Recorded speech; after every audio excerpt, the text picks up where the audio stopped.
Hello guys, how are you? I hope so. Now we are going to talk about Ford Mustang Aficionado cruises Woodward in Mach-E. World doesn't end, but before I have to ask you to subscribe and leave your like, let's go to the video. The 2021 Ford Mustang Mach-E is, to a dyed-in-the-wool Mustang fan like me, evil incarnate. And yet, cruising towards the historic Ford Model T factory on infamous Woodward Avenue in Detroit, I find I'm enjoying myself a lot. The devil on my shoulder has something to do with that. By now you know all about the Mach-E.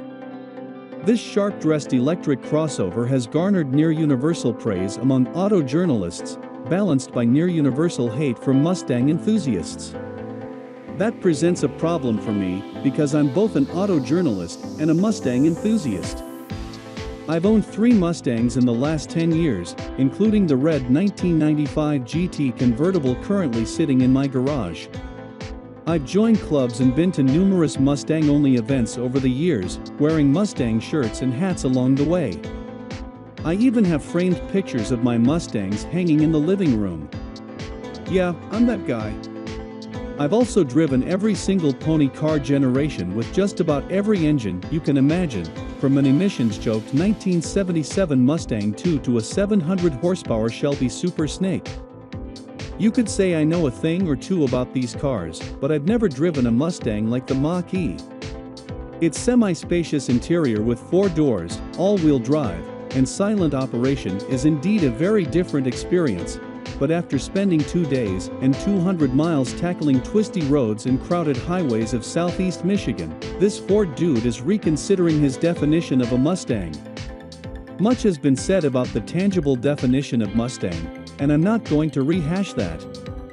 I'll simply point out these cars have lived as coupes, fastbacks, hatchbacks, convertibles, and 2-door sedans with a wide array of powertrains, so why not a 5-door dual-motor electric crossover? Instead, I'm focused on 2 intangible sensations often found in smallish, high-performance cars, but are prominent to Mustang enthusiasts. And the one I'm interested in most is something I call the devil on your shoulder effect. In short, it's the voice in the back of your head that pokes and prods and provokes until you revert to a 16-year-old kid in dad's car. Come on, floor it. Come on, get sideways at the next corner. Come on, do a burnout. Everyone's watching.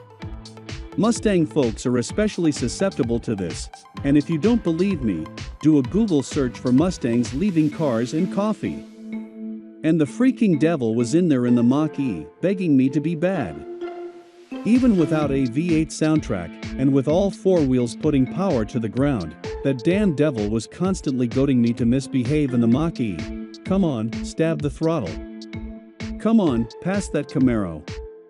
Come on, do some AWD donuts. Everyone's watching. For the record, I didn't succumb to donuts, but holy potatoes did I want to. As for the rest, I'm not the least bit ashamed to say the devil got his way. That's what 428 pound-feet of instant electric torque will do for you, and this particular Mach-E wasn't even the high-output GT. Electric torque feels altogether different than driving a bonkers V8, and by different, I mean better. A combustion engine still needs a moment for fuel and air to mix, another moment to ignite, another to reach peak power, and then the peak is gone until the next gear comes around.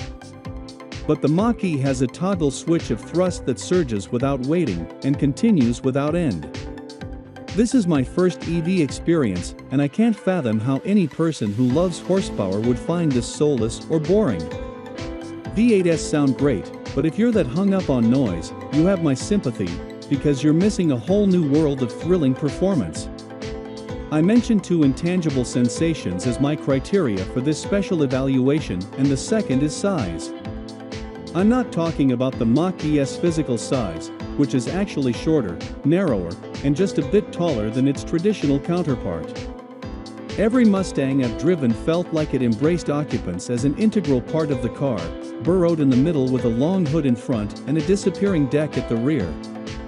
Even the big OL 1973 Stang at nearly 16 feet long has this feeling, and from the outside, the Mach-E looks the part. Without a huge engine up front, most electric vehicles get a short, boring front clip. But sitting behind the Mach-E's digital dash, there's a surprising expanse of red aluminum stretching forward that offers legit Mustang familiarity. Looking in the rear view, the hatchback design delivers an appropriately short deck too. The seats are supportive without being overbearing, the cabin is comfortably cozy without being intrusive or expansive, and though the digital screens make the dash look empty, that all changes when you push the start button. Some feel the Mach-E's interior is a bit dull. To counter that argument, behold the porno red accommodations in my 1992 LX 5.0 convertible. However, I'm immediately aware that I'm sitting higher than normal, and not because of the Mach-E's ground clearance. In fact, at 5.7 inches it's actually a touch lower than my SN95 convertible on stock springs. It's the seating position in the cabin that's higher, an ode to its crossover nature, which makes me feel like I'm slightly above the car instead of inside it. Nor do I feel like I'm sitting in the middle. Mustangs have back seats, but this one is actually functional for adults, and then there's a decent amount of storage behind it. As a result, I don't feel like I'm an integral part of the Mach-E, equally surrounded on all sides by a badass car. Instead, I sit too high up and too far forwards, which makes the Mach-E feel bigger than it is. For a practical vehicle, such an attribute is a good thing. For a car claiming to be a Mustang, it's a problem. Bummer. I was really hoping the Mach-E would pass both my tests because honestly, I don't mind a four-door, all-wheel drive pony that's fun to drive. Actually, you can get rear-wheel drive if you want, and as for powertrains, the vast majority of the 10 million Mustangs built since 1964 didn't come with V8s. Electric motors are just another rung in the ladder, so really, we're left with the four-door body as the only sticking point in this controversy. That is, from a tangible standpoint, anyway. My intangible road test only scored 50%, and as much fun as that instant torque is, speed and power aren't the only defining factors here. Full disclosure, I didn't feel nearly as special cruising Woodward in the Mach-E as I did in my 2003 SVT Cobra convertible back in the day. My wife came to the same conclusion from her vantage point in the passenger seat, and I don't see any hardcore Mustang enthusiast ever accepting this car no matter how good it is. But at risk of losing some friends, the hardcore crew doesn't matter here. The Mach-E will garner attention, both for its looks and its performance. Owners will still grin with every pivot of the accelerator. And it will still sell like hotcakes. No amount of disdain from purists will change that. Ford didn't build the Mach-E for purists, and they'll have nothing to do with it. But it will appeal to milder enthusiasts like me.